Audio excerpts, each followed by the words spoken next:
గంజాయి మాదక ద్రవ్యాల నియంత్రణపై ముగిసిన సబ్ కమిటీ భేటీ యాంటీ నార్కోటిక్ టాస్క్ ఫోర్స్ ఏర్పాటుకు నిర్ణయించారు. గంజాయి నియంత్రణకు ప్రత్యేక టోల్ ఫ్రీ నంబర్ ఏర్పాటు చేశారు. గంజాయి పట్టించిన వాళ్లకు రివార్డు కూడా ప్రకటించారు హోంమంత్రి అనిత. రాష్ట్రంలో పునాదుల స్థాయి నుండి గంజాయిని తొలగిస్తామన్నారు ఆమె. గిరిజనులు ప్రలోభ పెట్టి గంజాయి సాగు చేస్తున్నారన్నారు అనిత. చిన్నపిల్లలు కూడా గంజాయి డ్రగ్స్ కు అలవాటు పడిపోతున్నారని ఆవేదన వ్యక్తం చేశారు హోంమంత్రి అనిత. పట్టుబడ్డ గంజాయిని ధ్వంసం చేయడానికి గత ప్రభుత్వం సెప్ కు 2 ఏళ్లు అనుమతి ఇవ్వలేదని ఈ సందర్భంగా పేర్కొన్నారు అనిత. అలాగని బయటకు వచ్చి నా పిల్లలు గంజాయి తీసుకుంటున్నారు అని చెప్పలేకపోతున్నారు. అలాగని వాళ్ళని తీసుకెళ్లి ఏ రీహాబిలిటేషన్ సెంటర్లోని కూడా పెట్టే పరిస్థితులు కూడా కనిపించట్లే. ఈరోజు హెల్త్ డిపార్ట్మెంట్ వాళ్ళతో కూడా మాట్లాడాం.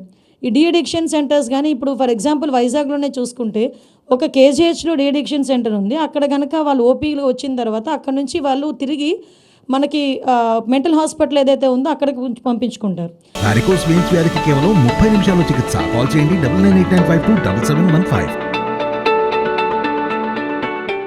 అలా కాకుండా ఈరోజు నేను మొన్న వైజాగ్ సెంట్రల్ ప్రిజన్ కూడా మేము చూస్తున్నాం.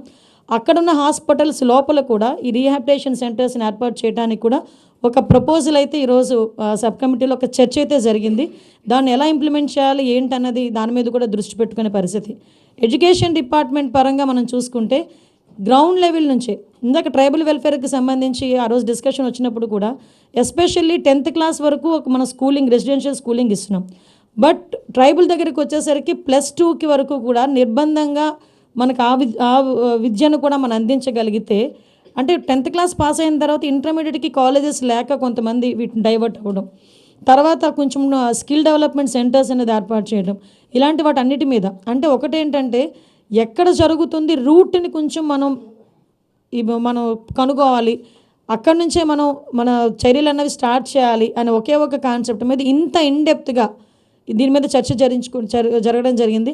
నాకు తెలిసి ఒక గంజాయి మీద డ్రగ్స్ మీద ఒక సబ్ కమిటీ ఏర్పాటు చేసుకొని ఇంత మేరకు ఇంత ఇన్డెప్త్గా చర్చించుకున్న ఏకైక గవర్నమెంట్ కూడా ఇదేనేమో. నిజంగా ఈ విషయం మనందరం కూడా తెలుసుకోవాలి. అట్ ద సేమ్ టైం మనందరికీ తెలుసు, ఇప్పుడు వరకు ఒక లెవెల్లో మనం ఆలోచించాం. ఇంతవరకు నేను మొన్న సబ్ జైలుకి సెంట్రల్ జైలుకి వెళ్ళినప్పుడు విజిట్ చేసినప్పుడు అందరూ ఎస్టీస్, మ్యాక్సిమం 80% ఎస్టీస్ ఉన్నారు. వాళ్ళందరూ కూడా ఏంటంటే మ్యాక్సిమం క్యారియర్స్, అంటే 10,000కి 5,000కి ఆ ప్యాకెట్ అక్కడ నుంచి తీసుకెళ్ళి అక్కడ పెట్టమంటే వాళ్ళే మ్యాక్సిమం దొరికారు.